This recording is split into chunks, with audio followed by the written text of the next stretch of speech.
Hello दोस्तों, नमस्ते, प्रणाम। मैं हूँ मालती। हमारे यूट्यूब चैनल पर आप सभी लोग को स्वागत है। आप लोग कैसे हो? उम्मीद करती हूँ अच्छे ही होंगे। मैं आप लोग को एक पचरा गीत सुना रहे हैं। आप लोग को जैसा भी लगे कमेंट बॉक्स में ज़रूर बताइएगा और हमारे चैनल को सब्सक्राइब जरूर करिएगा। ज़्यादा से ज़्यादा सपोर्ट करिए, लाइक करिए, शेयर करिए, क्योंकि मेरा अभी सब्सक्राइबर बहुत कम है। आप लोग सपोर्ट करिए दोस्तों। आप लोग से हाथ जोड़ के विनती करती हूँ, मेरा ज़्यादा से ज़्यादा सपोर्ट करिए।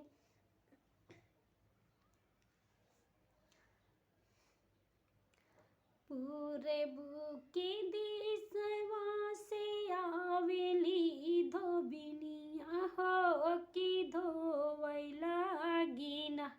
शीतला माई के चुनरिया हो कि धोवैला गिना।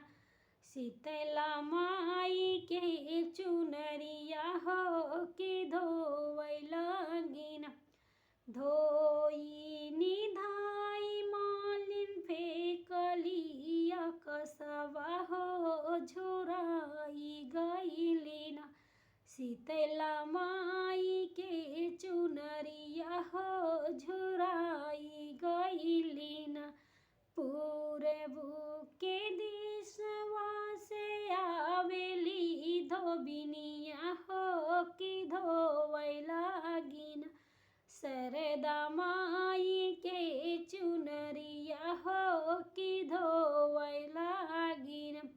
धोई न धाई धोबिन फेकलिया कसवा हो झुराई गईलिना। उने कर कुसुमी चुनरिया हो झुराई गईलिना।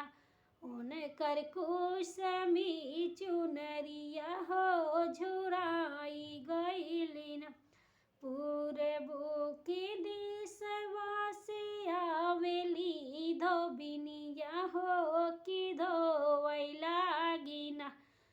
काड़े माई के चुनरिया हो कि धोवैला गिना।